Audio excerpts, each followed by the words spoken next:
Hey there. Ready to unlock some serious word nerd secrets? I'm ready. Today's deep dive takes us into the fascinating world of Sanskrit, Sanskrit. a language so ancient it makes Shakespeare sound like yesterday's news. Yeah, we're talking way back. You sent over a treasure trove of sources on this. Manuscripts, etymology, deep dives. Oh, it's a rich field. And I can't wait to unravel it all. Me neither. Let's dive in. What's fascinating is how much Sanskrit still echoes in our world, even if we don't realize it. It's true. It's like this hidden code in plain sight. Right. So before we go full-on Indiana Jones, let's start with the basics. Okay, sounds good. What exactly is Sanskrit? So think of it as a family of ancient Indo-Aryan languages originating in South Asia. Okay. And get this, it's not just one static thing. We're talking about a language that evolved over centuries with different dialects and variations. Okay, so multiple languages under the Sanskrit umbrella. Exactly. Got it. But it's most famous as the language of Hinduism, right? Yeah, Those ancient scriptures, the chants. that's a big part of it. Absolutely. Yeah. But Sanskrit was also incredibly important in Buddhist and Jainist texts. Oh, really? It was a vehicle for sharing knowledge across different philosophies and religions. Wow. I didn't realize it had that kind of reach. Okay. Our sources compare the oldest form, Vedic Sanskrit, to Homer's Odyssey. Wow. High praise. Yeah.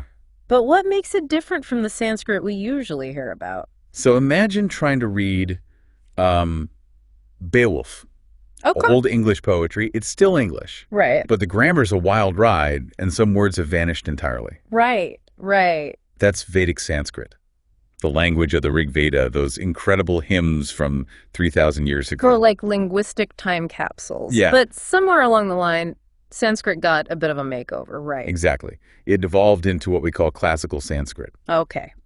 And that's where a linguistic superstar named Panini enters the picture. Okay. He basically wrote the ultimate Sanskrit grammar rulebook. Ah, Panini, Yes. our grammar hero. We'll get to his brilliance in a bit. Oh, he's fascinating. But it's classical Sanskrit that really took center stage, right? The Yes. epics, the philosophy, the plays. Precisely.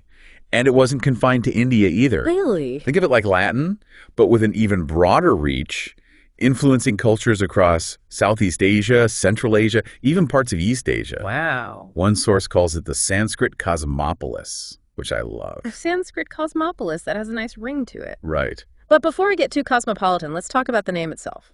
Sanskrit actually means well-made, perfected. Yeah, that's right. Is that a hint about how much they valued language? Absolutely. All right. Sound and oral transmission were sacred. Right. The word Sanskrit itself reflects this obsession with precision, this idea of refining language into the perfect We instrument. really hear that precision in the chants, even if you don't understand the words. Exactly. And that emphasis on sound influenced how they studied language. They Huh. weren't just describing grammar. They were analyzing the very building blocks of meaning. Okay, mind officially blown, but here's where it gets really interesting. This perfect language, it had siblings, right? It did. The less buttoned up versions, Hmm. but just as important. You're talking about the Prakrit languages. Yes. Think of them as the everyday vernaculars, while Sanskrit was reserved for rituals, scholarship, and those epic tales. So like Latin evolving into the Romance languages. That's a great comparison. French, Spanish, Italian. Exactly. Makes sense. You wouldn't woo someone with a sonnet in the language of religious hymns. Probably not. And it's fascinating because some scholars believe figures like the Buddha actually preferred Prakrit to connect with a wider audience. Oh, really? Imagine that. Wow, yeah. So we have Sanskrit, this high culture language, coexisting with these more accessible Prakrit dialects, Right. which begs the question, was classical Sanskrit ever actually spoken, Yeah. or was it always this formal written language? That's a question that still has scholars debating. Some argue it was purely literary, but there's intriguing evidence suggesting it was spoken, at least in certain circles. Like, imagine having to decline nouns in casual conversation. Right. Would you like coffee? Oh, esteemed grammarian in the dative case. Maybe not quite like that. Yeah. But think about the level of scholarship it implies. Right, right. One source even mentions texts that specifically discuss different types of spoken Sanskrit versus the written standard. Right. Which suggests a level of nuance we might not expect. It's like there's how we write a research paper, and then there's how we text our friends. Right. Different styles, same language. So maybe picturing those ancient Sanskrit debates as stuffy lectures is all wrong. Maybe they were lively with witty asides and regional accents. It certainly adds a new dimension to how we imagine the world of Sanskrit. Speaking of dimensions, I'm dying to unpack this whole family tree thing. Yes. Placing Sanskrit in the grand scheme of languages. This is where I geek out. It's fascinating stuff. So it all goes back to the Indo-European language family. It does, yeah. Sanskrit is one of the oldest documented branches, along with Greek and Hittite. That's right. But what's mind-blowing is how many familiar languages share this ancestor. English, Spanish, Russian. It's amazing, isn't it? Wait, so when I say father and someone says pitar in Sanskrit, we're tapping into this ancient linguistic connection. Exactly. Those shared root words, what we call cognates, are like linguistic fossils. Clues to how these languages branched out from a common source thousands of years ago. One source has a whole table of these. Mother is matar, brother is brothar, even cow is gao. That's right. It's like a linguistic puzzle, piecing together this ancient family history. And that history involves migration. The most widely accepted theory is that Proto-Indo-European, the ancestor of all these languages, originated somewhere in Eurasia. Imagine that, a language spoken thousands of years ago, giving rise to this incredible diversity. So groups speaking this ancestral language spread out, and over centuries, their language morphed, eventually becoming all these different languages we know today. Precisely. And Sanskrit, with its incredibly well-preserved structure, offers a unique window into that ancestral language, like a linguistic time machine. Talk about a legacy. It's like Sanskrit holds a piece of the puzzle to understanding the very origins of human language. Which is why it continues to fascinate scholars today. Yeah. But it's more than just historical curiosity. Right. It's about understanding that incredible web of human connection across cultures and across millennia. Exactly. And that's just the beginning of our Sanskrit deep dive. Okay, so we've established that Sanskrit is this ancient, shape-shifting language family with a serious wow factor. It is. But let's talk about how it actually made its way to India. Yeah, because this wasn't some language that just appeared out of thin air. Right.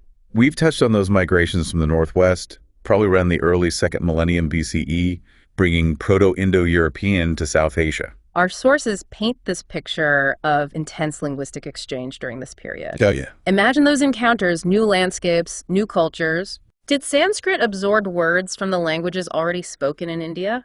Absolutely. Languages are like sponges, soaking up influences from their surroundings. Okay. Sanskrit picked up words for local plants, animals, all sorts of things. Right. There's even evidence of structural borrowing from the Dravidian languages, a completely different language, family native to India. So it wasn't just a one-way street. Yep. Sanskrit wasn't just imposed, it adapted and blended, creating this incredible linguistic tapestry. Exactly. I love that. It's really cool. And we can actually trace this evolution by comparing Vedic Sanskrit to the later classical form, right? Mm-hmm. Because by the time Panini's crafting his famous grammar, the Astadhyayi, Yeah. it's a more streamlined, refined version of the language. Exactly. Now, remember how we talked about those Sanskrit grammarians being obsessed with sound? Right. Panini took that to a whole new level. Okay. His work wasn't just a list of rules. Yeah. It was a deep dive into the very architecture of language. Our sources make it sound like the linguistic equivalent of discovering DNA. It was a huge deal. He didn't just describe the rules. Right. He invented a whole new language to talk about language. Wow. And get this, he did all this centuries before similar work was happening in Europe. Seriously. Yep. That's mind-blowing. But didn't he draw on the work of earlier grammarians? Of course. It's not like he just pulled this masterpiece out of thin air. You're right. He wasn't working in a vacuum. Right. Panini himself mentions 10 earlier scholars. Wow. Which tells us that Sanskrit grammar was already a well-established field. Okay. What he did was take that existing knowledge, refine it, and create this incredibly sophisticated system that still blows people's minds today. Okay, so we have Vedic Sanskrit, this ancient evolving form, and then classical Sanskrit emerges thanks to Panini's analytical genius. Right. But it wasn't like everyone just flipped a switch, right? No. How did this new standard actually catch on? Think of it like ripples in a pond. Okay. Panini's grammar became the gold standard in education scholarship literature. As more people learned and used this standardized form, it naturally spread throughout the Sanskrit cosmopolis. It became the language of prestige, much like Latin did in Europe. Exactly. But with such complex grammar, wasn't it still a challenge to learn? Oh, absolutely. Some of our sources mention special schools Really? called gurukulas, dedicated entirely to teaching Sanskrit. Wow. Imagine spending years memorizing verb conjugations and declensions. Suddenly, my high school Spanish classes don't seem so bad. But this dedication speaks to how much Sanskrit was valued. Exactly. It wasn't just a language. Yeah? It was a pathway to knowledge, wisdom, spiritual insight. Right. Mastering it was a mark of true scholarship and cultural refinement. It makes you wonder about all those Sanskrit texts, Yeah. philosophy, science, literature. It's incredible. What treasures are hidden in those ancient words? So many. But before we dive into that, let's talk about what happened to this perfect language. Okay. Because, like all empires, even linguistic ones, Sanskrit's influence eventually shifted. That's right. And this is where things get really interesting. So we've been tracing the rise of Sanskrit, this incredibly influential language that spread its roots far and wide. It's a fascinating story. But empires change. They do. And even languages aren't immune to the tides of time. That's true. What happened? Oh. When did things start to shift for Sanskrit? That's the million-dollar question. And to be fair, some scholars even argue that decline is too strong a word. Okay. It's more like a gradual retreat from certain spheres. Okay. Starting around the 13th century, we see other languages, like Persian, gaining prominence, especially in courts and administration. Ah, so like a linguistic changing of the guard. Right. Our sources point to political upheavals during this period, new empires shifting alliances. Right. Did Sanskrit become less practical as a language of, say, trade or diplomacy? It's very likely. Think Right. about it. If the new rulers favor a different language, ambitious scholars and traders will adapt. But here's the thing.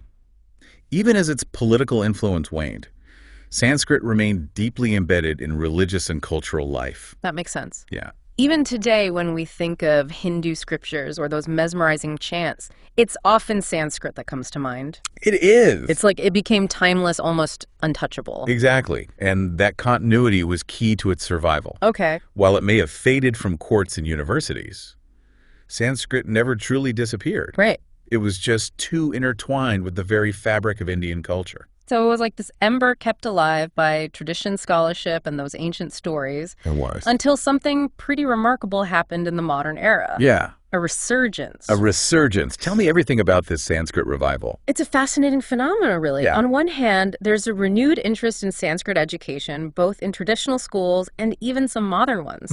People are rediscovering its linguistic and cultural value, that direct link to India's rich past. And we can't forget about the digital age. No, that's right. Yeah. Our sources mention online Sanskrit news broadcasts, digital archives of ancient manuscripts. It's amazing. Has technology made this ancient language more accessible than ever? Absolutely. Yeah. It's democratizing access to knowledge in a way we couldn't have imagined just a few decades ago. Right. And that sparked a global curiosity about Sanskrit, even among those who aren't studying it for religious or academic reasons. So it's not just tucked away in dusty libraries anymore. Nope. It's out in the world. It is. Right. Exactly. You see it popping up in yoga studios, meditation apps, even the occasional pop song. Those yoga poses do have Sanskrit names. That's right. And who can resist a good mantra, right? Right. Speaking of which, our sources mention George Harrison's My Sweet Lord, which actually incorporates a Sanskrit mantra. Oh, wow. Talk about bringing an ancient sound to a global audience. It speaks to the enduring power of Sanskrit, how it continues to resonate across cultures and time. Yeah. Even if we don't speak it fluently, we can still appreciate its beauty, its history, those echoes of a world far beyond our own. Beautifully put. Thank you. So to our listener, we'll leave you with this thought.